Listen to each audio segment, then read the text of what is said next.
मुरली की आवश्यकता वृंदावन में थी, लेकिन धर्म की स्थापना के लिए सुदर्शन भी आवश्यक है। वह संदीपन ने महसूस किया था और कृष्ण के हाथों से मुरली वृंदावन में रखवा करके सुदर्शन लेकर के निकल पड़ो, तभी धर्म की स्थापना होगी, तभी यह देश सुरक्षित होगा। और इस भाव के साथ जब उस प्रकार की प्रेरणा आप दे पाएंगे, तब राष्ट्र के रूप में एक लंबी यात्रा को हम आगे बढ़ा पाते हैं।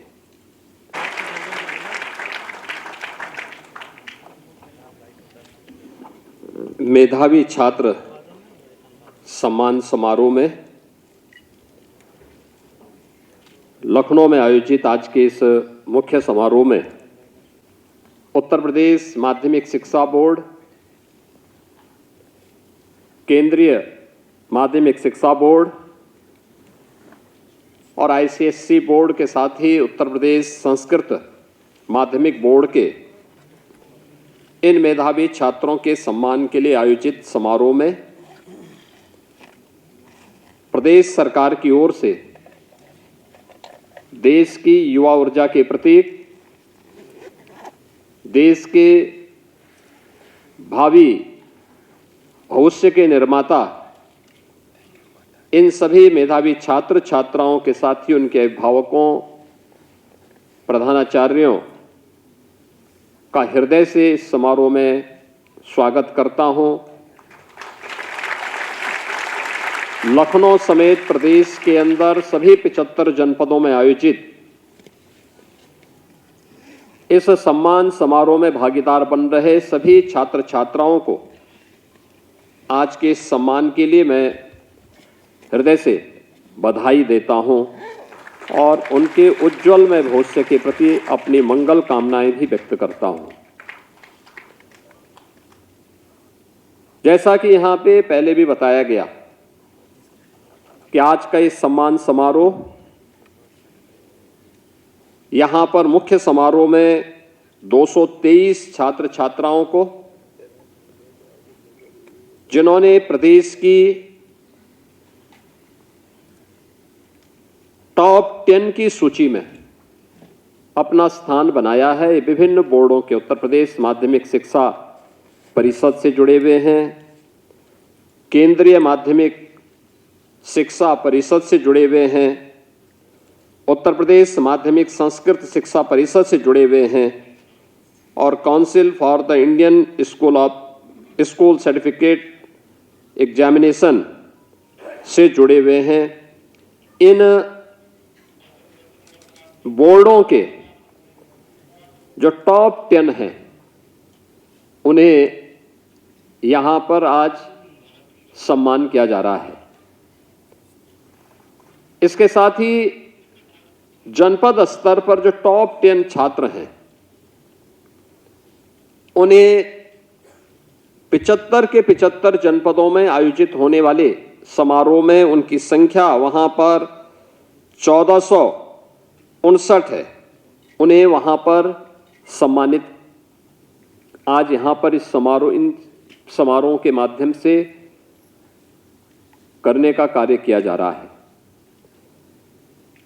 यह वास्तव में एक इन छात्र छात्राओं के लिए एक उपलब्धि है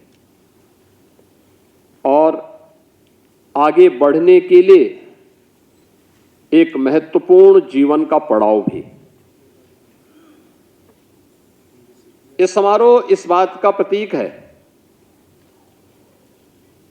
कि परिश्रम, सार्थक दिशा में किए जाने वाले परिश्रम का परिणाम अवश्य प्राप्त होता है और परिणाम हमेशा सुखद होता है और सुखद होने की अनुभूति आज आपको यहां पर इस सम्मान समारोह के माध्यम से प्राप्त हो रहा होगा। मैं इस पूरे परिणाम को देख रहा था और खास तौर पर यहां पर आज जो सम्मान समारोह हो रहा है, जिसमें 223 छात्र छात्राओं का सम्मान किया जा रहा है। उन 223 में छात्रों की संख्या 85 है और छात्राओं की संख्या 138 है। यानी छात्राएं मेरिट में ज़्यादा आए हैं, छात्र कम आए हैं। और इसमें मुझे लगता है कि माध्यमिक शिक्षा परिषद का जब मैं देख रहा था कि प्रदेश स्तर पर माध्यमिक शिक्षा परिषद में हाई स्कूल की परीक्षा में 115 जो छात्र प्रदेश स्तर पर 10 प्रथम स्थान प्राप्त किए हैं, उनमें 115 ऐसे छात्र हैं, ऐसे बच्चे हैं जिनमें से 34 छात्र हैं और 81 छात्राएं हैं।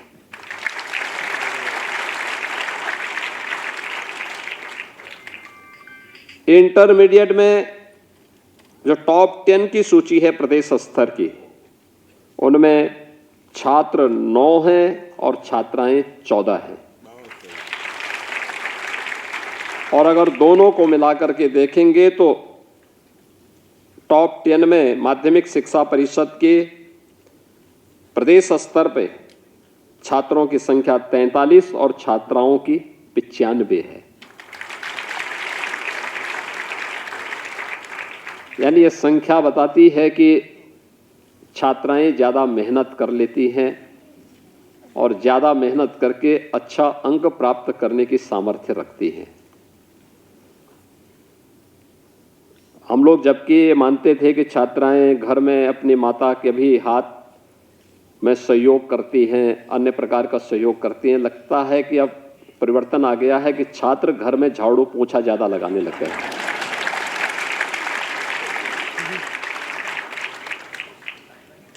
या लगता है कि माँ बाप उनसे ज़्यादा काम ले रहे हैं, सब्जी भेजने के लिए, देने के लिए भेजते होंगे, घर और मोहल्ले में भी हो सकता है कुछ से झाड़ू लगा रहे होंगे, इसीलिए छात्रों का अंक इतना कम है और छात्राएं मेहनत कर रही हैं और मेरिट स्थान में उन्होंने अच्छा स्थान प्राप्त किया है, एक सुखद लक्षण है।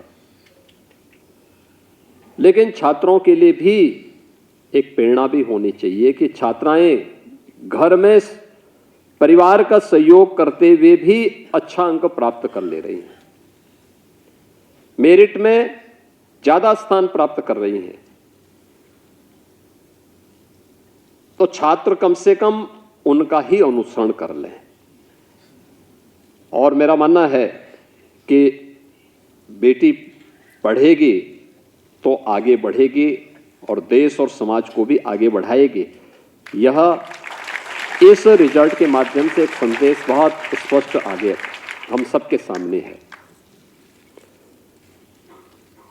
ये जो 223 छात्रों को यहां पे सम्मान किया जा रहा है, उनके प्रधानाचार्यों को, उनके अभिभावकों का सम्मान, ये वास्तव में माता पिता के परिश्रम का, शिक्षकों के मार्गदर्शन का एक बेहतरीन परिणाम हम सबके सामने आज देखने को मिला है। और मेरा मानना है कि माँ बाप अगर बच्चे पर ध्यान दें, ये उम्र है, इसी समय सही मार्गदर्शन कर लें, इसी समय उसे बच्चे को सही दिशा प्रदान कर लें, तो उसका भविष्य अपने आप ही उज्जवल होते हुए उन सपनों को साकार करता हुआ दिखाई देगा जो उनकी अपनी आकांक्षाएं हैं। उन आकांक्षाओं की पूर्ति वहीं से होगी और उस दिशा में मां बाप के द्वारा किए गए प्रयास, शिक्षकों का मार्गदर्शन और प्रधानाचार्य का अनुशासन, ये बड़ी भूमिका का निर्वहन करता है। मेरा मानना है कि किसी भी छात्र छात्रा के लिए उसका अभिभावक पहला गुरु होता है।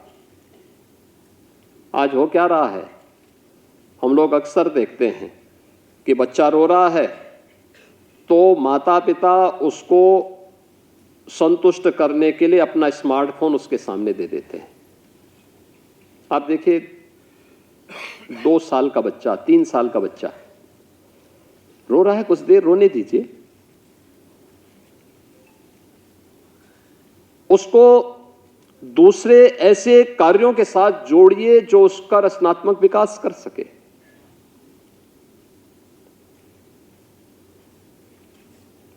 दो वर्ष के बच्चे को, 3 वर्ष के बच्चे को आप स्मार्टफोन पकड़ा रहे हैं,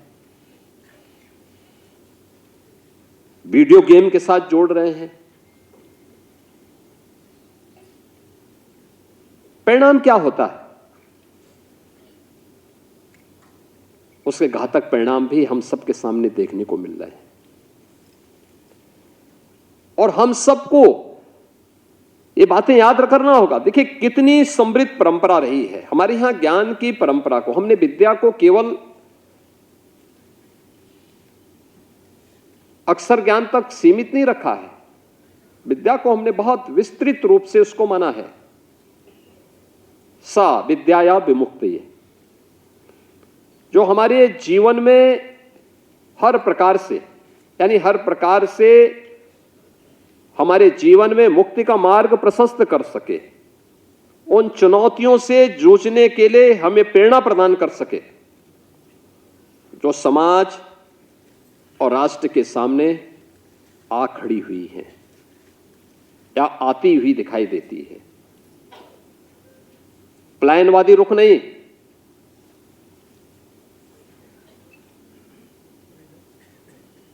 कभी भी भारत की परंपरा ने प्लान का रुख नहीं अपनाया। आप प्राचीन काल से देखेंगे, राम तब राम बने जब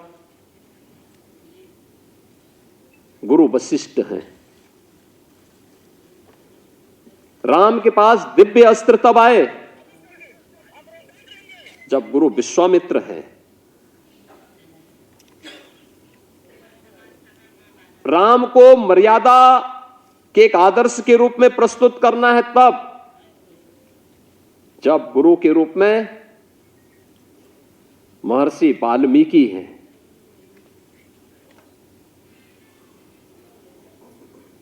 भारत की एकता को उत्तर से दक्षिण तक निर्बाध रूप से आगे बढ़ाना है, ये तब संभव हो पाया जब गुरु के रूप में महर्षि अगस्त जैसा ऋषि है। कृष्ण तब कृष्ण बन पाए। मुरली को सुदर्शन बनने में कोई समय नहीं लगा जब गुरु संदीपन आए। याद करना, युग अलग अलग हो सकता है लेकिन समय के अनुरूप मुरली की आवश्यकता वृंदावन में थी, लेकिन धर्म की स्थापना के लिए सुदर्शन भी आवश्यक है। वह संदीपन ने महसूस किया था और कृष्ण के हाथों से मुरली वृंदावन में रखवा करके सुदर्शन लेकर के निकल पड़ो, तभी धर्म की स्थापना होगी, तभी यह देश सुरक्षित होगा। और इस भाव के साथ जब उस प्रकार की प्रेरणा आप दे पाएंगे तब राष्ट्र के रूप में एक लंबी यात्रा को हम आगे बढ़ा पाते हैं। दुनिया के अंदर भारत का सम्मान क्यों? भारत के सम्मान के पीछे का कारण भी इसलिए नहीं कि हमारे पास दुनिया की सैन्य शक्ति सबसे बड़ी थी, इसलिए नहीं कि धन धान्य से परिपूर्ण हमारा देश था। दुनिया के अंदर भारत का सम्मान इसलिए था क्योंकि दुनिया के अंदर सबसे बड़ा ज्ञान की धरोहर हमारे पास थी और इसलिए दुनिया के अंदर विश्व गुरु के रूप में भारत बन पाया। भारत को इस सम्मान तब मिल पाया और हम सबको इस बात को ध्यान में रखना होगा कि मेधावी छात्र छात्राओं का सम्मान भी उसी कड़ी का हिस्सा है। ये अवसर इसलिए महत्वपूर्ण है, आज से 9 वर्ष पहले मेधावी छात्र छात्राओं के सम्मान के लिए हम कार्यक्रम आयोजित नहीं कर सकते थे। नहीं कर सकते थे, क्योंकि तब नकल से युक्त परीक्षा होती थी और मेरिट और डिमेरिट का कोई पता ही नहीं लगता था। पिछले 9 वर्ष में हम लोगों ने प्रदेश में नकल मुक्त परीक्षा, नकल विहीन परीक्षा कराने का कार्य प्रदेश के अंदर किया। आज प्रदेश में मैं कह सकता हूं माध्यमिक शिक्षा परिषद में 56 लाख बच्चे परीक्षा में बैठते हैं और इन 56 लाख बच्चों की ससमय परीक्षा हो। परीक्षा छात्र छात्रा को परेशान करने का माध्यम नहीं होनी चाहिए। परीक्षा का आधार छात्र छात्रा के अंदर उस आत्मविश्वास को पैदा करने के लिए, जिससे वह अपने आप को स्वतःस्फूर्त भाव के साथ उसमें लीन कर ले।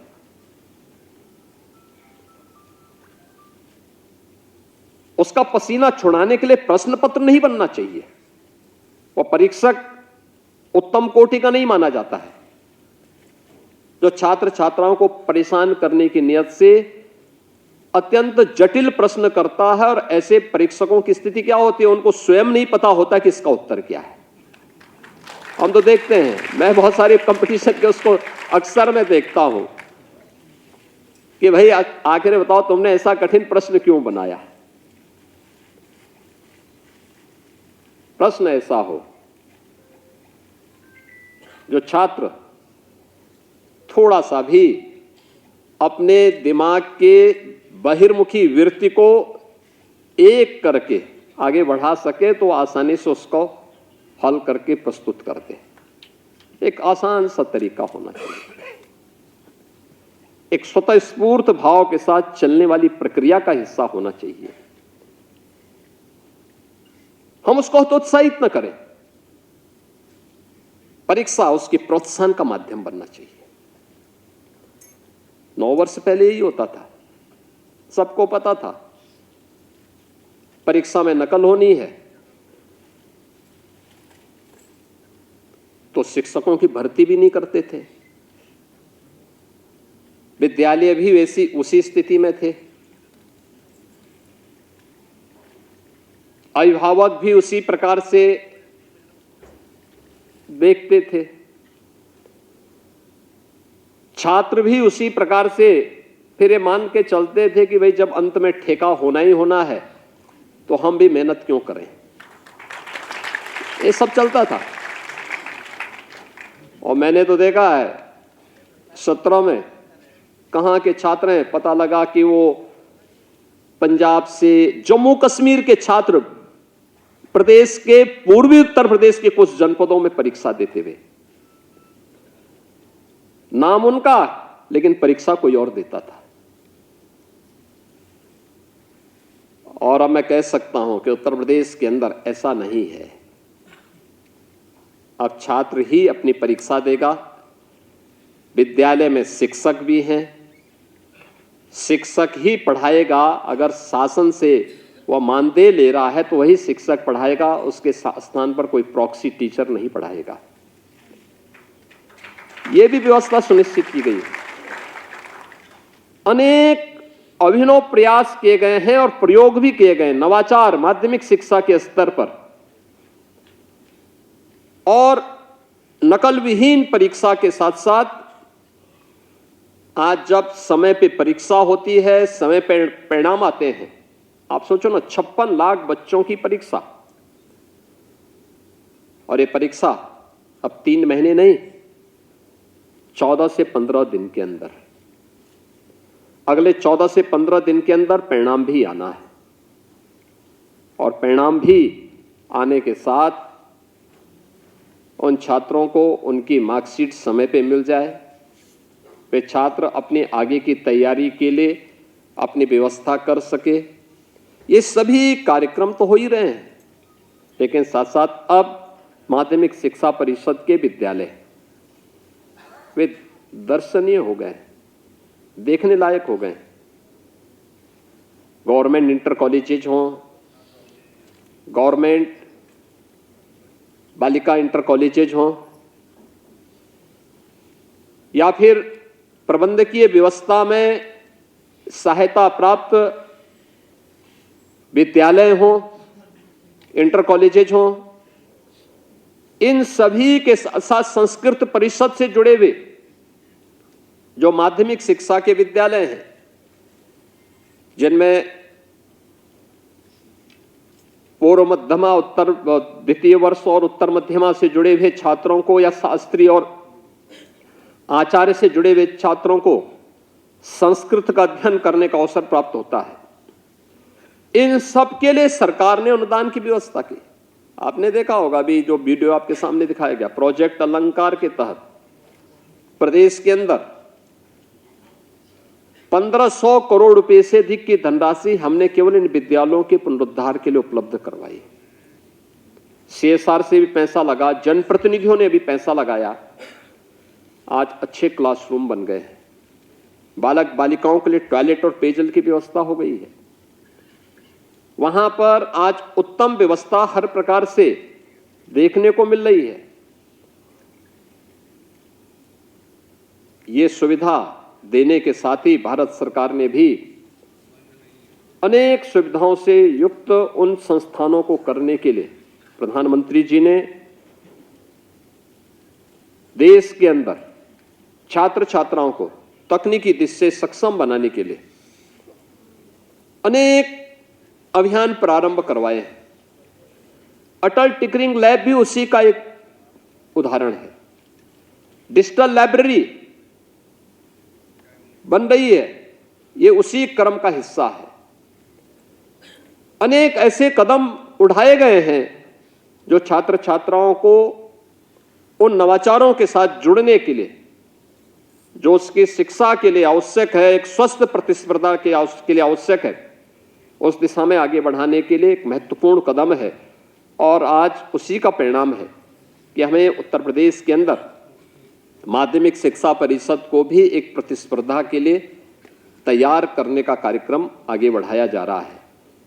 प्रदेश के वे सभी मेरिटोरियस छात्र छात्राओं को, जितने भी हमारे मेरिट में टॉप 10 की सूची में आने वाले छात्र छात्राएं, वह उत्तर प्रदेश माध्यमिक शिक्षा बोर्ड, उत्तर प्रदेश माध्यमिक शिक्षा बोर्ड का हो या केंद्रीय माध्यमिक शिक्षा बोर्ड का हो या आईसीएसई का हो या संस्कृत बोर्ड का हो, इन सभी छात्रों को हमने कहा प्रदेश के अंदर के उन सभी बोर्ड के सभी छात्र जो यूपी के अंदर हैं, टॉप 10 जो भी आए हैं, उन सबको हमें सम्मानित करना होगा। क्योंकि छात्र यूपी का है तो सम्मान भी यूपी गवर्नमेंट उनको करेगी। और मुझे प्रसन्नता है कि सभी छात्र छात्राएं आज यहाँ पे सम्मानित हो रही हैं। जनपद स्तर पर जो जनपद स्तर के टॉप 10 हैं, उन्हें वहां पे हमारे मंत्रीगण, माननीय सांसदगण, विधायकगण, शासन से जुड़े हुए अधिकारीगण वहां पे उनका सम्मान कर रहे हैं। ये आपके लिए एक नए जीवन की शुरुआत है। ये आपको इस बात की प्रेरणा देती है कि सफलता मार्ग परिश्रम से निकलेगा, शॉर्टकट का मार्ग अपनाने से नहीं निकलेगा। याद करना, शॉर्टकट का मार्ग हमेशा कुछ दूरी तक आपके लिए सहायक हो सकता है। एक लंबी दूरी तय करने के लिए आपको सही रास्ता अपनाना पड़ेगा और उस लंबी दूरी के लिए परिश्रम के अलावा कोई विकल्प नहीं हो सकता है। और याद रखना, जीवन में परिश्रम का फल कभी व्यर्थ नहीं जाता है, उसका फल जरूर प्राप्त होता है, अवश्य प्राप्त होता है। निर्भर इस बात पर करता है कि हमने परिश्रम किस भाव के साथ और किस मनोस्थिति में किया है। हम उस दिशा में ईमानदारी के साथ प्रयास करें। दोस्तों, मैं इन छात्र छात्राओं से जरूर कहना चाहूंगा,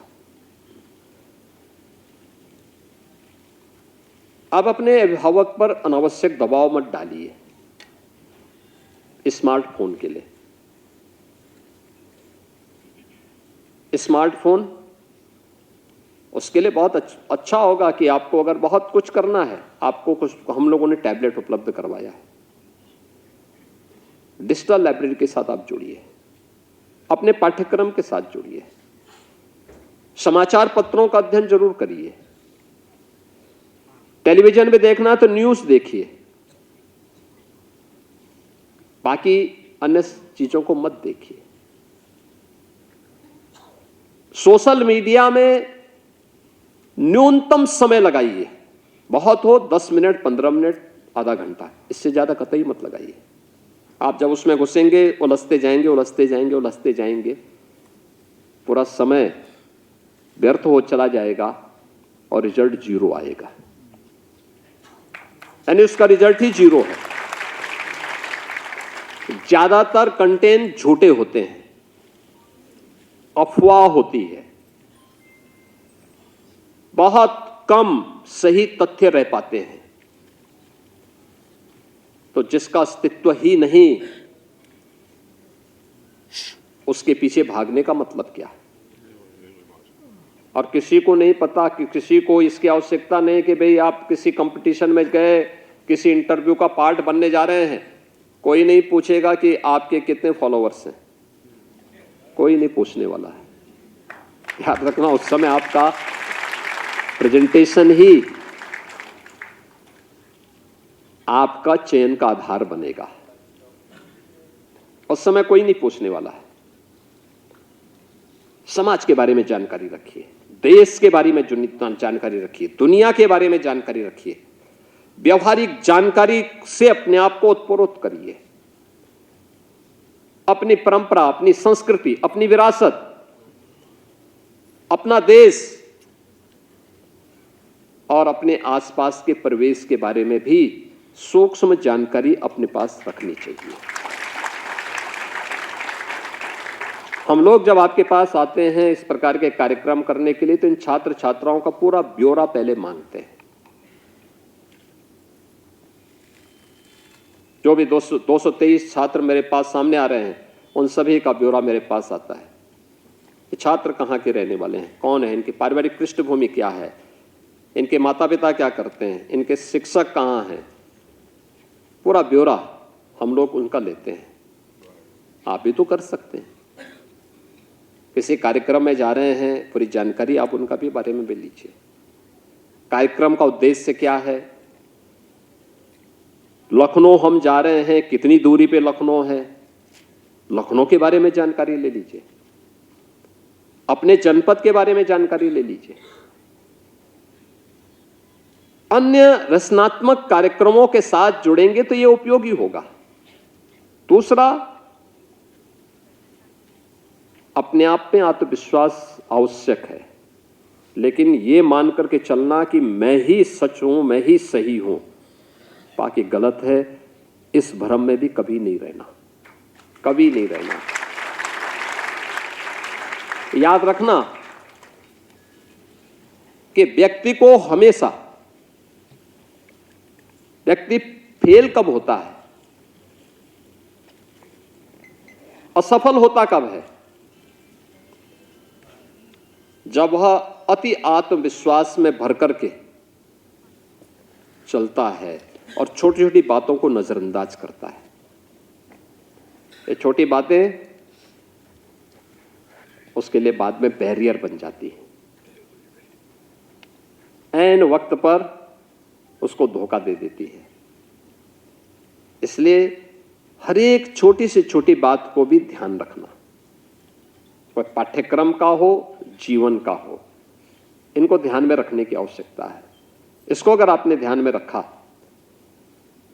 और फिर आपने अपने शुद्ध नियत से परिश्रम पूर्वक आप जीवन के किसी भी क्षेत्र में जाएंगे, आपको सफलता की ऊंचाइयों तक पहुंचने से कोई ताकत रोक नहीं सकती है।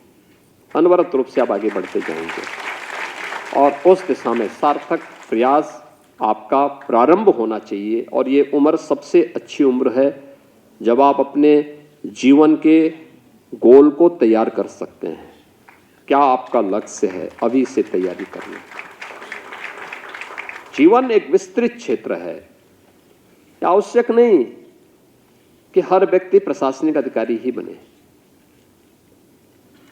ये आवश्यक नहीं कि हर व्यक्ति किसी एक फील्ड में ही जाए, हर व्यक्ति डॉक्टर ही बने, हर व्यक्ति इंजीनियर ही बने। हर व्यक्ति अच्छे समाज सेवी बन सकते हैं। आर्मी में अफसर भी बन सकते हैं, अच्छे प्रशासनिक अधिकारी भी बन सकते हैं, अच्छा चिकित्सक बन सकता है, अच्छा इंजीनियर बन सकता है, लेकिन औपचारिकता नहीं होनी चाहिए। जिस फील्ड में जाओ पूरी जानकारी लो। अच्छी जानकारी जहां भी हो उसको अपने साथ जोड़ो, उसको प्राप्त करो। हमारे यहां कभी भी ज्ञान के आने के द्वार को बंद करने का आदेश नहीं है। हमेशा से जहां कहीं से भी अच्छी जानकारी मिलती है, अच्छा ज्ञान प्राप्त होता है, हमें उसके लिए अपने आप को तैयार करना चाहिए। रास्ता अपने आप ही आपके लिए आगे बढ़ेगा। और आज मुझे प्रसन्नता है कि हम लोग एक साथ 1682 छात्र छात्राओं को प्रदेश भर में आज सम्मानित कर रहे हैं। यहाँ पे इस सभागार में चूंकि 223 छात्र छात्राएं, उनके अभिभावक, उनके प्रधानाचार्य, इनको आना था, इसलिए यहाँ पर केवल इतने छात्र छात्राओं को बुलाया गया है और बाकी जनपद स्तर पर भी छात्र छात्राओं को बुलाया गया है। इस समय आपके अवकाश के साथ ही आगे के प्रवेश की प्रक्रिया प्रारंभ हो गई होगी। स्वाभाविक रूप से आप उसके साथ जुड़ेंगे। ग्रीष्मावकाश भी है, इस ग्रीष्मावकाश का सदुपयोग करिए। कुछ समय जीवन का ऐसा भी निकालिए जो अपने शारीरिक स्वास्थ्य के लिए भी उत्तम हो। याद रखना, अच्छा स्वास्थ्य ही जीवन के उन सभी आयामों को और जीवन के उन सभी लक्ष्यों को प्राप्त करने में सहायक हो सकता है जिसे आप प्राप्त करने की इच्छा रखते हैं। स्वास्थ्य के प्रति भी उतनी ही जागरूकता महत्वपूर्ण है। समय पे जगना, समय पे सोना, समय पे अपना भोजन लेना, भोजन का संतुलन भी महत्वपूर्ण है। साथ साथ सरकार के द्वारा किए जाने वाले प्रयास का हिस्सा भी हमें ध्यान रखना होगा कि सरकार अगर इसमें आपको सहयोग करती है तो उस सहयोग के बदले सरकार एक अपेक्षा रखती है कि हम भी देश और समाज के लिए अपने योगदान को किस रूप में आगे बढ़ा सकते हैं। अभी आप शिक्षा से जुड़े हुए हैं, अपने परिवार के अन्य सदस्यों को, अपने विद्यालय के अन्य छात्र छात्राओं को भी मेरिट में स्थान प्राप्त करने के लिए, आगे बढ़ने के लिए प्रेरणा दे सकते हैं। और जैसे आप अपने छात्र छात्राओं अपने स्वयं में अच्छा अंक प्राप्त कर सकते हैं, ये आपने अपनी परीक्षा में किया। अब उसके बारे में थोड़ा एक बार सोचिए कि आपने मेरिट में इसलिए स्थान प्राप्त किया क्योंकि आपने खूब पढ़ाई की, पूरी तन्मयता के साथ अपने प्रश्न पत्र को वहां पर देखा और फिर उसके बाद उसके उत्तर लिखे। अन्य क्षेत्र में भी हो सकता है। आपने जो मेहनत यहां पर की, यही इस प्रकार की मेहनत एक अच्छा स्पोर्ट्स पर्सन भी बनने के लिए, कोई छात्र जिसकी स्पोर्ट्स में रुचि होगी वह भी अगर उसी प्रकार की मेहनत करेगा, उन बारीकियों के बारे में आप उसको बताएंगे, अच्छा गाइड कर सकते हैं। कोई कलाकार है, उस कलाकार को भी आप बताएंगे, वह भी अच्छा कलाकार बन सकता है। जीवन के अलग अलग क्षेत्र में अन्य लोगों को भी आप उस दिशा में आगे बढ़ने के लिए प्रेरित कर सकें तो वह आपकी देश के प्रति एक सेवा होगी। और सेवा के लिए हम सबको सदैव तैयार रहना चाहिए। हमारी सफलता, हमारी मेहनत तो है, माँ बाप का परिश्रम तो है ही, उनका मार्गदर्शन है ही, शिक्षकों का योगदान तो है ही, लेकिन साथ साथ समाज का भी और देश का भी कुछ योगदान है। और समाज और देश के उस योगदान के प्रति भी कृतज्ञता का भाव हमारे मन में अवश्य होना चाहिए। जब भी हमें अवसर मिले, हम उस दिशा में अपने स्तर पर प्रयास प्रारंभ करें। अपने आप तक सीमित नहीं रहना, देश और समाज के लिए कुछ करने का एक जज्बा होना चाहिए। आज के इस अवसर पर जब आप सभी को यहां सम्मानित किया जा रहा है, मैं यहां पर इस मुख्य समारोह में उपस्थित इन सभी प्रदेश की मेरिट सूची में प्रदेश के अंदर जो भी, चाहे वह प्रदेश सरकार के हों, भारत सरकार के हों, या एसएससी बोर्ड से जुड़े हुए छात्र छात्राएं हैं जिन्होंने टॉप 10 में अपना स्थान प्राप्त किया है, आज उनके सम्मान के समारोह के लिए आयोजित इस समारोह में मैं इन सभी छात्र छात्राओं को हृदय से बधाई देता हूं, उनके अभिभावकों का अभिनंदन करता हूं, उनके प्रधानाचार्यों का और शिक्षकों का भी हृदय से अभिनंदन करता हूं। जनपद स्तर पर भी जो हमारे छात्र छात्राएं हैं, वहां पर उन्हें, मेरी इच्छा थी कि एक साथ बुलाऊं, लेकिन काफी बड़ी संख्या हो रही थी और मेरा मानना था कि 5000 की क्षमता एक साथ बुलाना और फिर उनके साथ इस प्रकार का संवाद कठिन हो सकता था। इसलिए जनपद स्तर पर हम लोगों ने मंत्रियों को, विधायक, सांसदों को, विधायकों को और अधिकारियों को भेजा है कि वे जाकर के वहां पर उन्हें मेरी ओर से, प्रदेश सरकार की ओर से अवश्य सम्मानित करें। और उसी सम्मान समारोह के साथ आज जुड़ने के लिए हम लोग यहाँ एक साथ उपस्थित हुए हैं। आप सबको मेरी मंगलमय शुभकामनाएं हैं। आप इसी तरह आगे बढ़ते रहें, परिश्रम करते रहें, जीवन के अलग अलग क्षेत्र में अपनी सफलताओं के नित नए प्रतिमान स्थापित करते हैं। इस विश्वास के साथ आप सबके प्रति मेरी मंगलमय शुभकामनाएं हैं। धन्यवाद। जय हिंद।